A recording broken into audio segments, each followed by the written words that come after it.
Welcome to Scream Therapy. I'm your host, Jason Schreurs. In October of 2018, I found myself in the hospital, sitting across from a psychiatrist who was telling me I had bipolar. I was sent home with a bunch of medication and laid on the couch for a week. I had my iTunes library on shuffle, trying to shake the hornet's nest from my head. Ever since I was a kid, I've been using loud music as a form of therapy. Punk rock and mental health have always been connected. This podcast looks at that connection through the lens of different guests. This is Screen Therapy. This one's forever!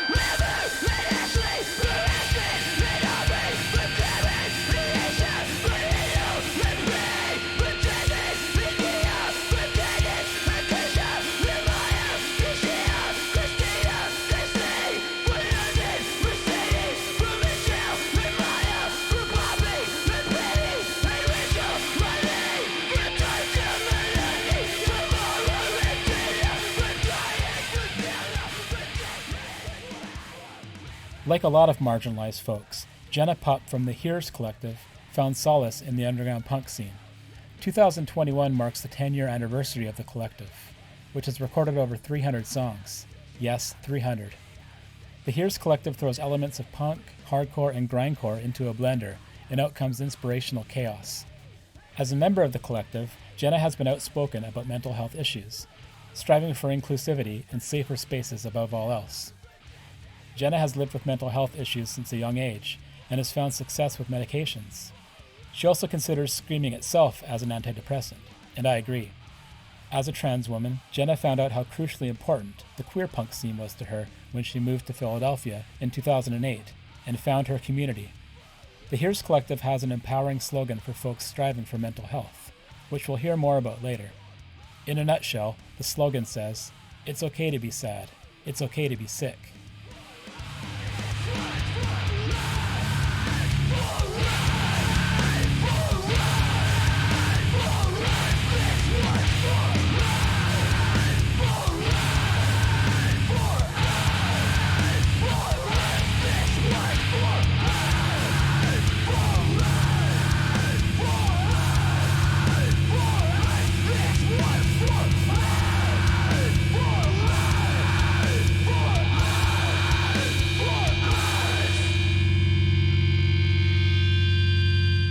Hi, I'm Jenna Pup. I am part of the HIRS Collective and Jenna and the Pups, and do a lot of work with Get Better Records. Been in the punk scene since probably I was born. My parents were noticing changes in me probably like 10 or 11 years old, and so I've always known about having either depression or ADHD, anxiety, and then was like pretty what felt to me heavily medicated until I was around 17, where I was walking down the school halls, and not to be crude, was like, wow, I'm 17 years old or 16 or something. I feel like a zombie. I haven't jerked off in 3 weeks. Whatever I am taking is affecting my body and my brain. So I stopped it. And through the guise of not understanding male privilege, white supremacy, transness, all these things, my life seemed to be pretty simple until I started educating myself more and learning more about how I move through the world and how my male privilege, even as a trans woman before I knew I was trans, and my white privilege affected people around me, just politicizing myself and all these things. And that's when the anxiety and other things started coming through again, to where I really needed to do some self-care, figure out how to take care of myself to move differently through the world. At what age did you start to consider coming out and transitioning, or at least the thoughts of it? Yeah, so I didn't really know what queer or trans was until I moved to Philadelphia in 2008. I never considered myself straight. I remember one time my mom was like, I don't know, maybe like found some clothes or some whatever. I was going through a phase. It's like, Jenna, are you gay? I'm like, no. Oh, okay, you're straight. No. So you're bi. And I'm like, no, just Jenna. But then moving to Philly and like learning about the queer scene and or even like what queerness is. And then I think in October 11th, 2012 was when I like came out as trans after like 3 or 4 years of trying to figure it out. And yeah, figuring out how to tell people. And I was finally just like on international or national coming out day, whatever it was, I was like, F it, just gonna, maybe it was like a Facebook post or something. Did you notice a conscious shift between pre coming out, post coming out as far as your mental health goes? I didn't until it took a few years to realize that learning about myself, becoming more like radicalized and politicized, and the anxiety was the first thing that started.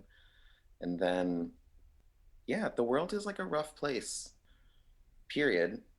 And even when we're trying our best to provide support and care for like ourselves and our community, sometimes it's just super daunting and still too heavy.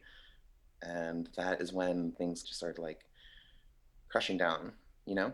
And I love my family very much. For the most part, they're supportive, but they are not practiced in that support. My mom will come to a HIRS show and she'll refer to my name and my correct gender there, but at home it's different. And we've had some like really amazing, beautiful talks recently about it. But those were moments too, just like being trans and not being able to let go of the ways in which you were raised and the ways in which either your family or your old friends or the world sees you. Going back to childhood and in school, do you remember much about that as far as the idea of not knowing who you were, or maybe knowing who you were but being afraid to express that?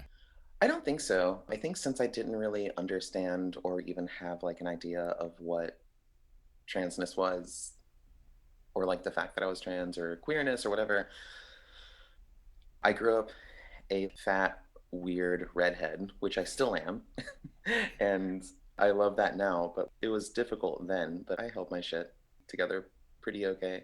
Was able to stick up for myself, but I always knew I was different, but it was never something that felt negative. I remember telling my mom once, I was like, I think I'm a tom girl. She's like, what is that? And it's like, you know how girls are tomboys? I'm kind of like a tom girl. I don't mind playing with Barbies. I remember that conversation while I was in second grade. And I also remember the conversation of telling her I had a boyfriend. Girls have girlfriends.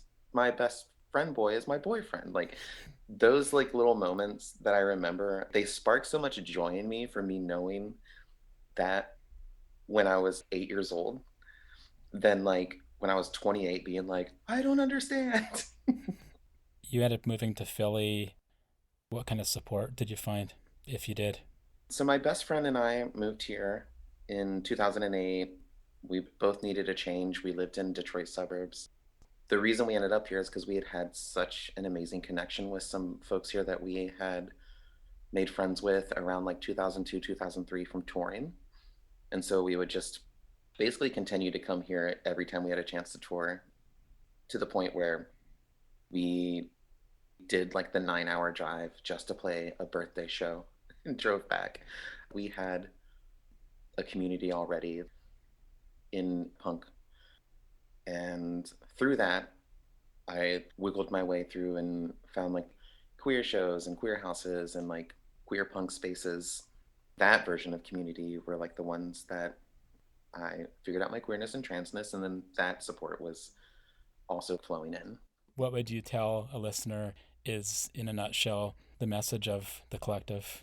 That's a great question. And I feel like it's often changing, but more often than not, it is, while aggressive sonically and often visually, like at shows, we are a collective of folks that want to provide care and support and whatever versions of inclusivity and safety, while also like not being afraid to talk about either the things we're afraid of or the things that bug us.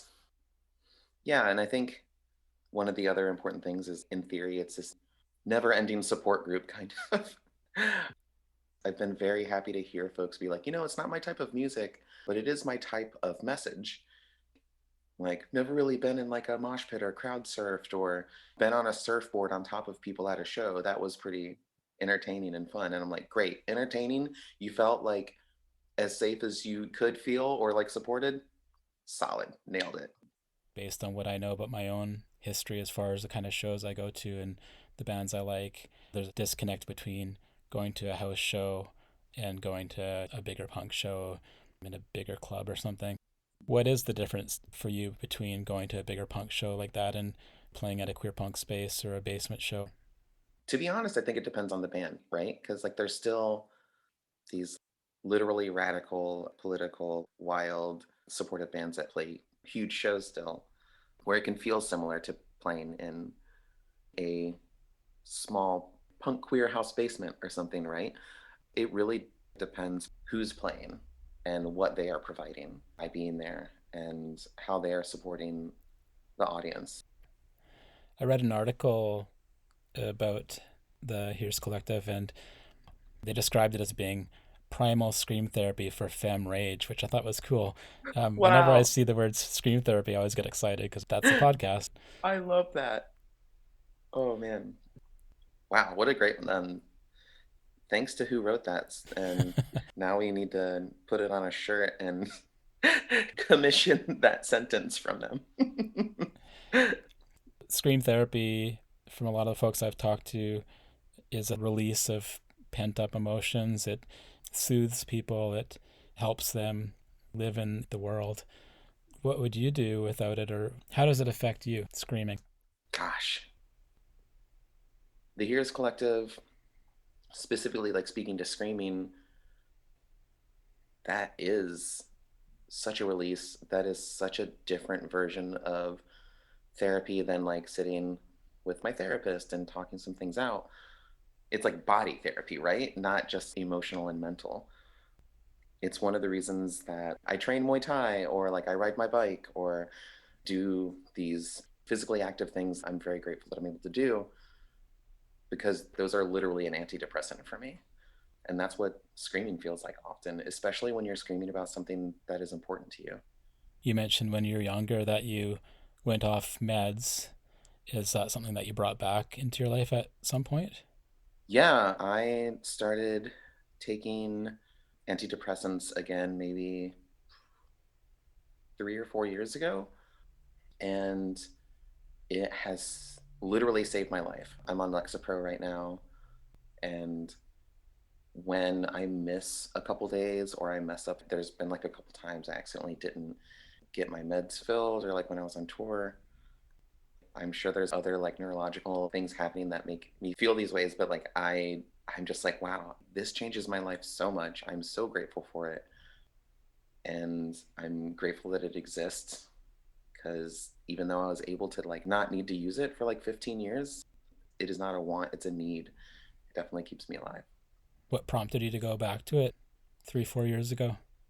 I can't honestly remember if it was my own my own choice for myself, or I think it may have been a situation where I was trying to show support and care for my partner at the time. The times that I've been with someone where I'm not in therapy or I'm like not taking care of myself, they experience that part of me, right? And so I started going to therapy, started taking meds, started taking care of myself in a way that would prove beneficial for my relationship and for the person that I loved and cared for. It has taken a lot for me to provide self care for myself. And I'm grateful for that relationship, that person, speaking up and being like, yo, you have to take care of yourself. It affects me too. The Here's Collective has a pretty cool motto or saying around it's okay to be. This whole idea of sickness as a weakness is something that I think is really harmful. Yeah, I mean, I think it stops people from admitting it. People don't want to admit that they're weak often. And even if it does make you feel weak, it is important to be like, I'm weak. I'm sick. I'm sad. I need help. And I still have to work on myself for that every day. I wish I didn't. I wish I was just able to provide for myself. I wish I wasn't so hard on myself often. And that is something about like the Heroes Collective or just the ways in which I try to move through the world is thinking about the things that I would say to other people. For example, it's okay to be sad, it's okay to be sick, and trying to take my own advice. This all may be really cliche shit, but I just wanted to tell all of you, it's okay to be sad, it's okay to be sick, it's okay to take meds, it's okay to ask for help, and it's okay to accept help.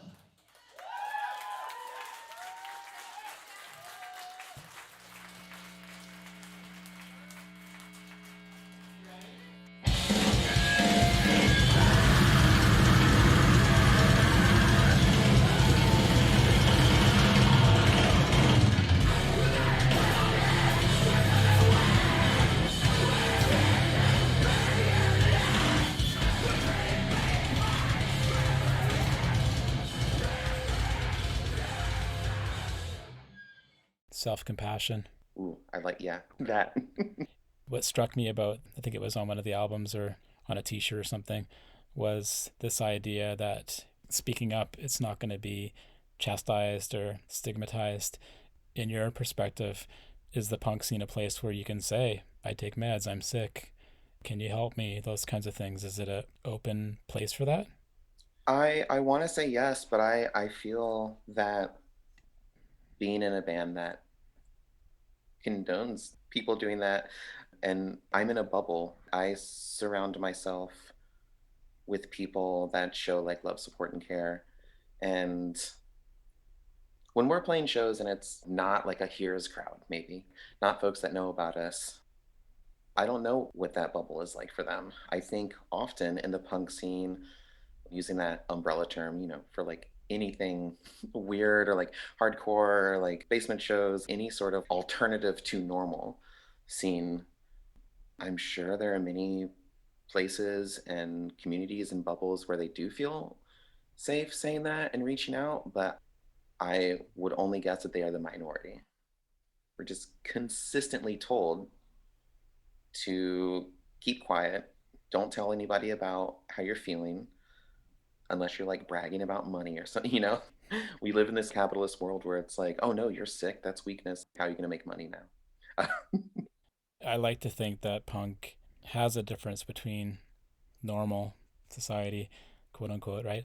I found it because I was really struggling with identity and undiagnosed mental health condition Yeah. when I was younger. You would hate to think that punk had all the same stigma as outside society.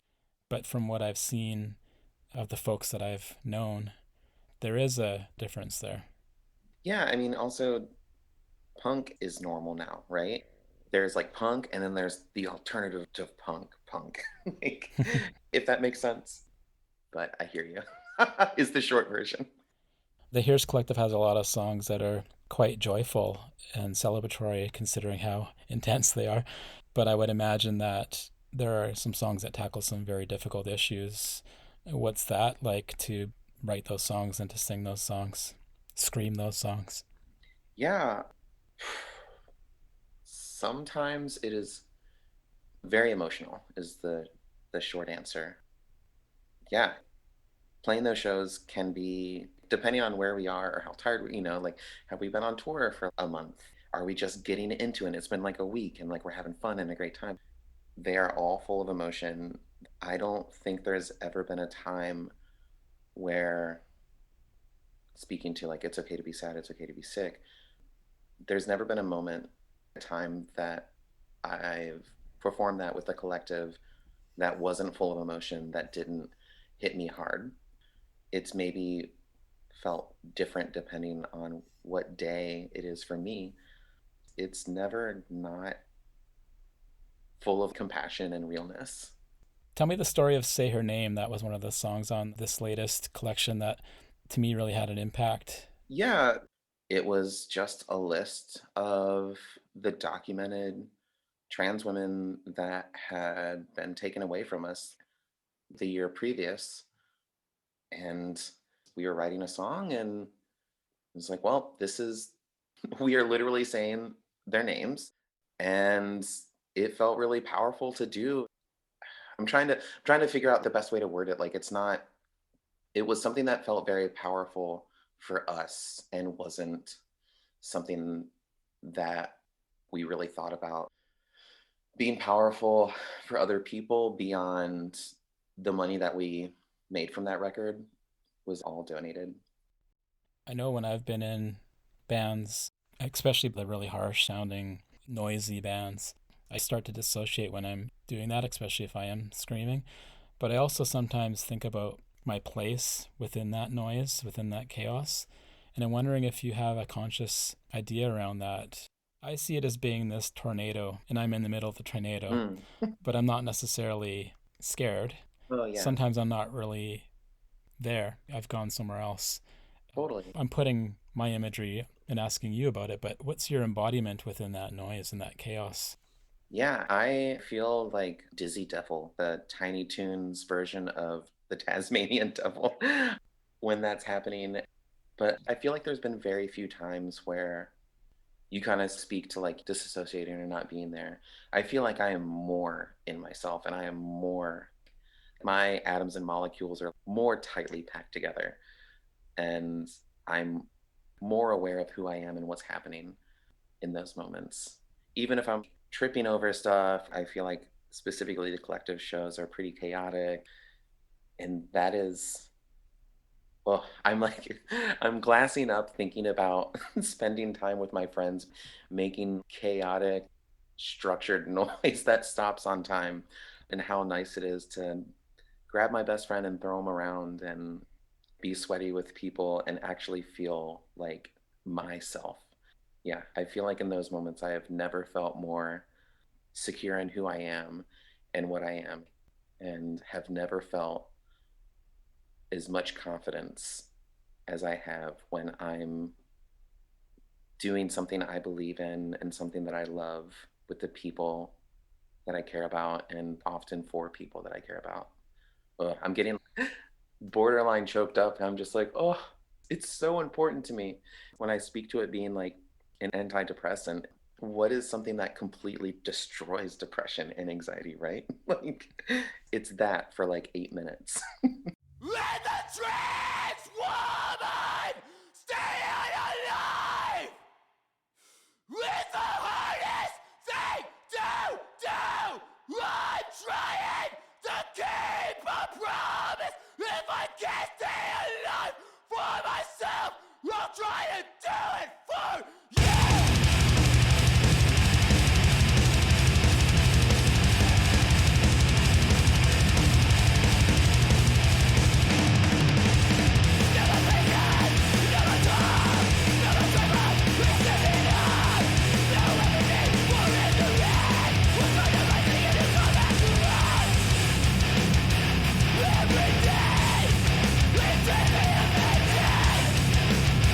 Every day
Thanks for listening to the latest episode of Scream Therapy. I'm coming to you from Powell River, a small coastal town in British Columbia, Canada, on the traditional territory of the Tla'amin Nation. Doing this podcast and talking to other folks living with mental health challenges has been a huge part of my journey. It means the world to me that you're out there listening. You can sign up for my newsletter and find more episodes at screamtherapyhq.com. That's screamtherapyhq.com. I'm looking forward to hearing from you. Let's talk punk and mental health. Thanks again for listening. Until next time, take care and be well. If you thought you could